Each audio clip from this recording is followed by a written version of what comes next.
Hey guys, it's Henry here, back with you guys with the next video. Today we're going to be talking about goals for the step 3 of the private clarity call script. So just a basic thing when it comes to goals, all you're trying to do through this section, right, is just to get an understanding of where the prospect wants to be in the future. So first question I like to ask when it comes to this is I like to just say, okay, so Mr. Prospect, how much would you like to see yourself making this business? And the reason I like asking this more than asking what kind of goals do you have for yourself is because asking them what kind of goals they have for themselves is not a bad question, but it's just a bit general. And our main target audience, especially with Amazon, is people who are looking to get out of their current financial situation and just get in a situation where they're financially confident, financially free. So that's why I prefer to ask, okay, so how much would you like to see yourself making instead of what kind of goals do you have for yourself? And another thing when it comes to just goals and pain in general is every time they tell you something that you can leverage, that is something that gives you an understanding of the situation, right? You always want to ask them to expand on that. You always want them to tell you more about that. So you can ask, okay, so could you tell me more about that? Like, what would that look like? Right? I actually have a list of questions right over here. So when it comes to goals, I like asking these questions after they tell you something. Okay, so tell me more about that. Right? Like, why is that thing so important for you? Why is having 10K a month so important for you? What would that look like? And who else would that really impact? Like, those are things I constantly ask when I ask these guiding questions or these discussion questions, so to say, like this, right? And then you hear them say it, and then you ask them, you get a better understanding of what they told you, and then you would reflect and clarify, which is, okay, so I understand, you're saying that you want this much a month, and you want this much a month, and with that money, you're going to do this, right? Okay, so why is that so important for you right now? So one thing I also like to ask when it comes to goals is instead of just asking, okay, so why do you want to make 10K a month? Because the 90% of the time, if you ask them why they want to make this much, they're just going to tell you straight up, who doesn't want more money? Like, that's a response you will get all the time if you don't ask him, okay, so what do you plan on doing with that money? If you do get to this amount through an Amazon business, what would you see yourself doing with that money? I would ask them that because then it gets them visualizing the different things they would do, and which is good because that's what you want for the goal section. So I'll actually show you what I do. So I'd say, okay, so if you were to get to 10K a month, for example, what would you see yourself doing with all that money? And then based on what they tell you, let's say they want to buy a car, let's say they want to buy a house, let's say they want to go to Italy for vacations, you would talk about these things. Okay, tell me more about that. Like, who would you bring with you to that vacation, right? Like, where would you go? Those kind of questions, right?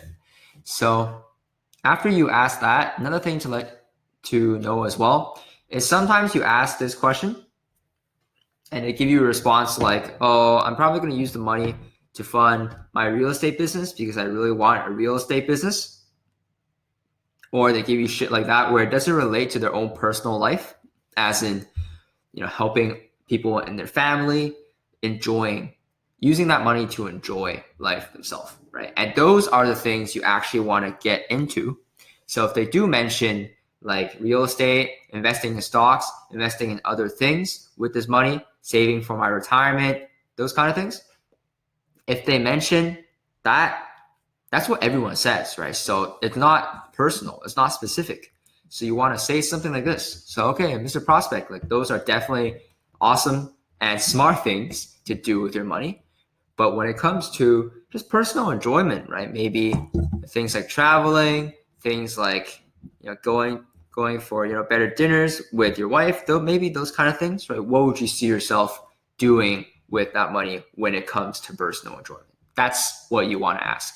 And that will give you a better understanding of, okay, so this person likes these kind of things. And you can get into why as well. Why do you like, why is that so important? That kind of So this question, after you get an understanding, let's say they tell you travel, I want to go travel, I want to have a house, I want to have a nice car in terms of personal enjoyment. You want to say, okay, got it. So out of all these things, right, out of getting a car, out of traveling, which one would you say is the most important for you to achieve? And why, of course. That's only after you get a list of the things they would do with that money. And you want to ask, okay, so what if you couldn't get to that most important goal? Let me go back to here for a second, because this is the one you guys are using. So, what needs to happen in order for you to reach that goal? And if they don't know, that's fine, right? Most prospects don't know. And if we can show you through our step-by-step process how to create a successful Amazon business, how to start selling products on Amazon so that you can get to 10K a month and spending more time traveling instead of trapped in the office, what will that do for you where you are right now? Just something like that. And then most of the time you'll get an answer like, oh, that would be amazing. Most of the time, that would be that, like 95% of the time. And I'm not sure why there's a tell me more about that here. Personally, what I do is I just get a timeline about their situation as well. Like, okay, so have you tried anything else? Have you tried anything at all in the past to get to this goal? Again, you want the right tonality, right? So like, I'm a bit rusty today, but you want to do something like this. Like, have you tried anything in the past to get to this goal? Try getting to 10K a month, let's say, something like that. And you want to tell you more about it.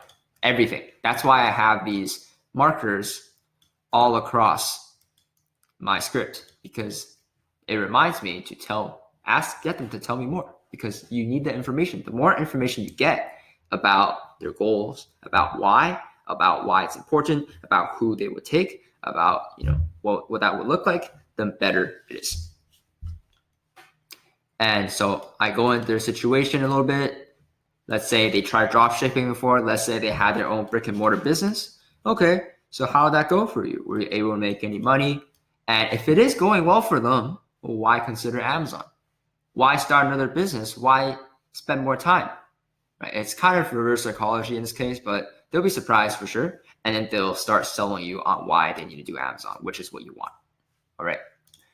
So over here, that's pretty much it when it comes to goals. I'll just share some other things I do as well.